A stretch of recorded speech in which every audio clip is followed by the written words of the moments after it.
Good day and welcome to Mission Control Houston, where a team of flight controllers is watching over the activities of the Expedition 29 crew aboard the International Space Station. Commander Mike Fossum and flight engineers Satoshi Furukawa of Japan and Sergei Volkov of Russia are continuing their activities of the day, which focus on research aboard the International Space Station. Today's team here in Mission Control is being led by Flight Director Derek Hausman, with Ricky Arnold, the astronaut in charge of communicating by voice with the crew on board the space station. In addition to working with various pieces of experiment work today, the crew is also working on some general house cleaning activities, gathering trash to be stowed into the 42 Progress vehicle that's going to be undocking from the International Space Station coming up later in October in anticipation of the arrival of the next Progress spacecraft that is scheduled to launch on the 30th of October.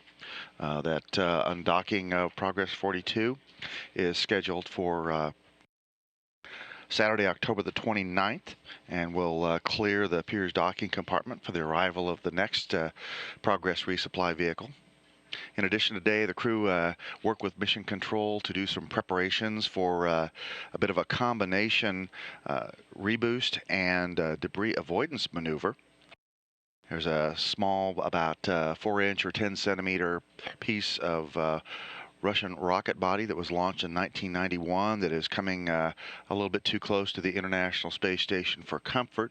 There was a reboost activity planned for next week to prepare for the arrival of the Progress 45 spacecraft. Another such maneuver is planned for the 19th or 20th of October. But because of the proximity of the debris and the upcoming reboost maneuver, the team here in Mission Control Houston coordinated with the team in the Moscow Control Center to conduct that reboost maneuver a little bit early to take care of two birds with one stone, reboosting the space station partially to get ready for that upcoming Progress arrival, and also getting it out of the way of this piece of debris that's being tracked. The Zvezda service module engines will be fired for about 2 minutes and 49 seconds today at 11:45 a.m. Central Time, and that'll reboost the space station by 4.7 kilometers or about 2.9 miles, putting it to an increased altitude and getting ready for that upcoming arrival of the Progress 45 spacecraft. Again, this is part of a small piece of an old Russian rocket body that was launched in December of 1991. And the team here on the ground in Houston and in Moscow worked together to come together with this plan as the tracking showed that it might come within the close proximity of the space station.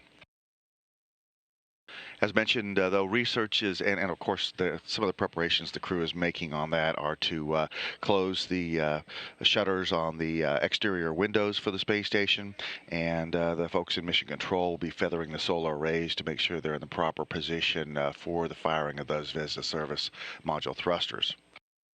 Among the different research facilities being worked on today were the combustion integrated rack, the fluids integrated rack, and the commercial bioprocessing system. Those various experiments continuing the almost 40 hours a week of research that's going on every week aboard the International Space Station as the assembly sequence is completed and the full utilization of the space station is underway. We do have a video clip that Mike Fossum set down early this morning of his work with the fluids integrated rack, which looks at how fluids behave in microgravity. We'll take a quick look at that clip now. I wanted to make sure you guys had video.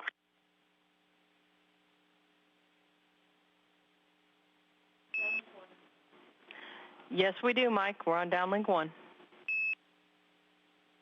Outstanding. Well, I wanted to welcome everybody on board the International Space Station today. I have the fluids integrated rack open right behind me. I'm going to dig in here and do a little bit of work this morning.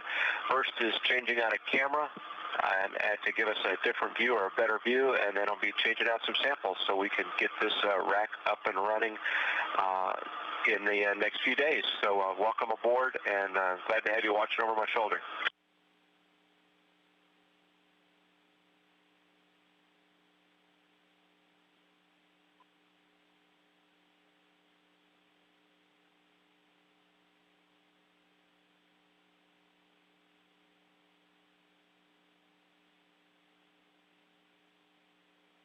And so the fluids integrated rack is one of the two powered racks that compose the fluids and combustion facility on the International Space Station.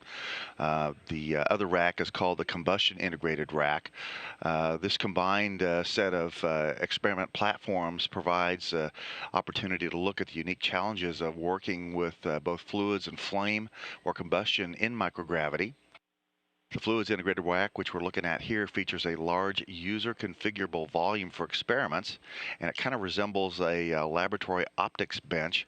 The experiment can be built on the bench from different components, and the data acquisition and control and sensor interfaces. There's also a laser and a white light sources and advanced imaging capabilities, power, cooling, and other resources needed for a variety of different experiments.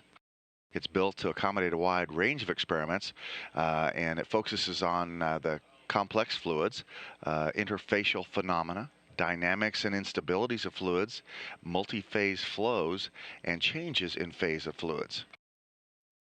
The investigations in the system range from fundamental research to technology development in support of exploration missions for NASA.